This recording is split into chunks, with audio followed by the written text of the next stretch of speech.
আমার যদি ডিরেক্টরের সাথে কাজ করতে ভালো লাগে, চরিত্রটা যদি ইন্টারেস্টিং হয়, স্ক্রিপ্টটা যদি ভালো হয়, তখনই আমি কাজ করি। সেইটা কমার্শিয়াল, আপনি যেভাবে বলছেন মাঠদাগা কমার্শিয়াল ফিল্ম হতে পারে, সেটা একদম ইন্ডি ফিল্ম হতে পারে, ওর আমরা যদি বলি আর্ট ঘরানার সিনেমা হতে পারে, যে কোনো মাধ্যমে। আর কমার্শিয়াল ফিল্ম কেন করব না?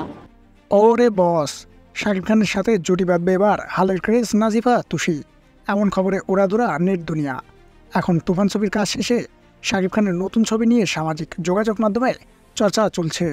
শাকিব খানের নায়িকা হচ্ছেন হাওয়া সিনেমার অভিনেত্রী নাজিফা তুষি। সম্প্রতি এমন কথা উঠেছে মিডিয়া পাড়ায়। আরও শোনা যাচ্ছে তাদের নিয়ে সিনেমা নির্মাণ করবেন প্রিয়তমা রাজকুমার প্রযোজক আরশাদ আদনান।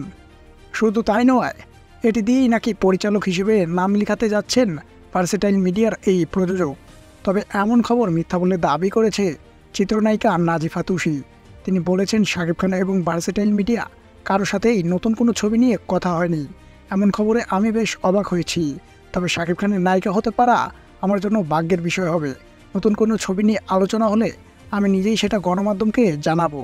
তাহলে শাকিবিয়ান বন্ধুরা, তোমরা কি চাও শাকিব খান এবং নাজিফা তুষি জুটি হিসেবে পর্দায় কাজ করুক? তা অবশ্যই কমেন্টে লিখে জানাও।